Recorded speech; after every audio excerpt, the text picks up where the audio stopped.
Social media पर जैन समाज के सबसे लोकप्रिय आप सबके राज दुलारे आंखों के तारे चैनल महालक्ष्मी की ओर से सुबह सुबह आज खटिया पर लेटे लेटे और कुछ मंदिर से आने के बाद सुन रहे हैं सादर जय जिनेंद्र के साथ बात कर रहे हैं और आचार्य श्री के चलिए हाथ के हाथ पारस प्रभु की ओर अपने छोटे बड़े बात दोनों के एक साथ दर्शन कीजिए।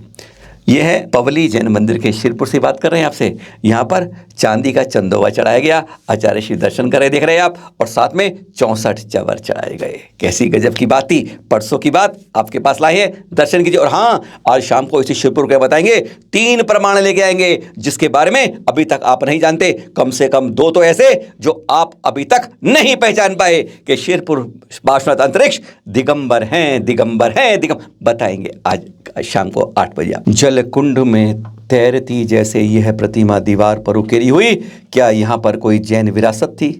पहचान किए, सोचिए। चित्र देख रहे हैं आप, यह है शिवपुरी मध्य प्रदेश का भदैया कुंड, पर्यटकों का बहुत बड़ा स्थल। सैकड़ों की तादाद में लोग आते हैं और यहाँ पर आके लुत्फ उठाते हैं। बड़े बड़े प्रेमी दोस्त सब घर वाले पर सब आते हैं यहाँ पर देखकर गजब के दृश्य देखते हैं, आनंदित होते हैं इस भदैया कुंड पर। और इसी भदैया कुंड में एक दीवार पर उकेरी हुई यह तीर्थंकर पद्मासन प्रतिमा बहुत कुछ कह जाती है। क्या कारण है इसका? मतलब या तो यहाँ पर कोई अच्छी जैन विरासत दबी हुई है, ये जैन, क्योंकि ये कुंड भी बहुत प्राचीन है, सदियों से यह कुंड ये, और सदियों से यह प्रतिमा वहीं पर इसी तरीके से, चाहे गंदा पानी आ रहा है, कुछ आ रहा है, से टकराते हुए जाता है। लोग जूते करते हैं, थूकते हैं और क्या क्या करते हैं, कुंड के अंदर सब कुछ होता है। हम अपने तीर्थंकर प्रतिमा को बचा नहीं पा रहे, संरक्षण नहीं कर पा रहे। अब चिंता की बात यही है कि किस तरीके से हमारी आंखों के सामने ही इसका किस तरीके से शरण हो रहा। अब सराग पे ले चलते हैं और यह प्रतिमा बांकुरा जिले के अंदर मुकटी मणिपुर से दिखा रहे हैं। मंदिर जीर्ण शीर्ण हो रहा है, यह मंदिर आप देख रहे हैं। जैसे इसकी प्राचीनता ही दिखा रही है कि यह कम से कम 1000 वर्ष प्राचीन मंदिर कम से कम रहा होगा। पारस प्रभु का मंदिर, अंदर प्रतिमाएं इस तरीके से जीर्ण शीर्ण हो रही हैं, देखकर सचमुच लगता है जब जहां से जैन समाज उठ जाता है वहां पर हमारे मंदिरों की इस तरीके से दुर्दशा हो जाती है।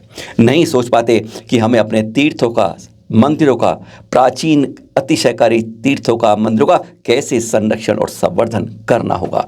बहुत चिंतनीय है और बहुत शोचनीय स्थिति है इन तीर्थों और मंदिरों की। इस समय पहले आपको दिखा रहे हैं, हम इस समय उड़ीसा में ले आए हैं आपको, बालासोर जिले की बात कर रहे हैं, सिमुलिया ब्लॉक के अंदर अदा गांव की बात कर रहे हैं। और इसको देखने से पहले आप देखते रहिए, पर आपको बता दें चैनल महालक्ष्मी ने जैन तीर्थ संरक्षण पर एक जो मुहिम चलाई थी उसमें आप लोगों ने हमें इतनी जानकारी दी है कि अगर देखा जाए तो हैरानगी होती है कि कहाँ कहाँ हमारी विरासतें छपी हैं। उसी का एक ये हिस्सा देख रहे हैं। दीपक नायक और मनोज पंडा जिन्होंने सहयोग दिया इस विरासत को ढूंढे निकालने में। गजब का इतिहास है यहाँ का अदा गाँव का। अरे कहते हैं जिस जगह पर पहले जहाँ पर अनेक जैन मंदिर रहे होंगे, आज उन जगह की प्रतिमाओं को सुरक्षित करने के लिए एक संग्रहालय भी नहीं है। आसपास के गांव वाले बताते हैं कि इसी गांव अदा गांव में नहीं, आसपास के कई गांव में इस तरीके से जगह जगह आपको जैन विरासतें अंदर जमीन में नहीं, बाहर दिखती हुई जाएंगी। आधी आधी जमीन के अंदर नजर आ जाएंगी, चारों तरफ फैली हुई हैं, जो बताती हैं कि यह सब प्रतिमाएं जैसे यहाँ पर पहले तीर्थंकर आदिनाथ, 8वें तीर्थंकर चंदा प्रभु, 16वें तीर्थंकर शांतिनाथ जी, 23वें तीर्थंकर पारसनाथ जी और यक्षिणी अंबिका देवी और चक्रश्री देवी की यहाँ की प्रतिमाएं अब यहाँ पर आपको दिखा रहे हैं। हैरान हो जाते हैं। मनोज पंडा जो यहाँ के स्थानीय हैं, उन्होंने इस तरह की जानकारी दीपक नायक को दी जो हमारे तक यहाँ पहुँची है आपके पास।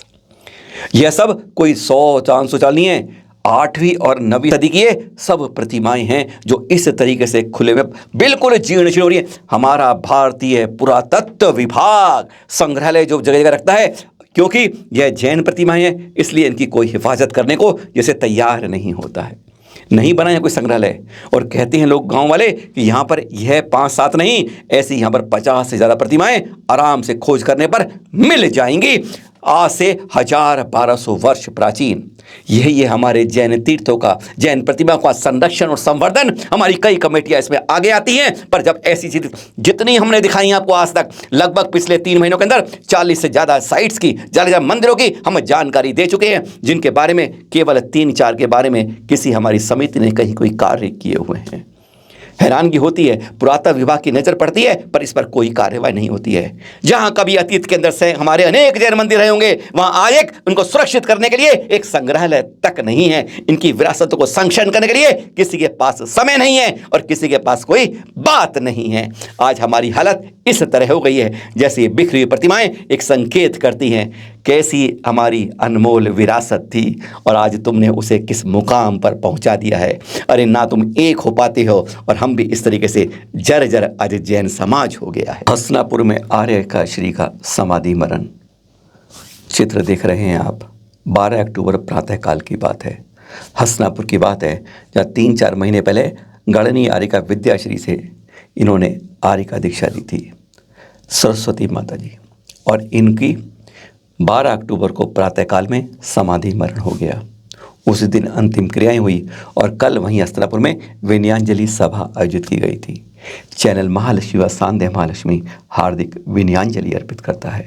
फिर मिलेंगे आज से शाम को आपसे 8 बजे इन 3 पुख्ता प्रमाणों के साथ, यही कहने के लिए शिरपुर के अंतरिक्ष पाक्षनाथ सिर्फ दिगंबरों के साथ दिगंबर रूप में थे, दिगंबर रूप में उन्हें रहना चाहिए। सादर जय जिनेंद्र।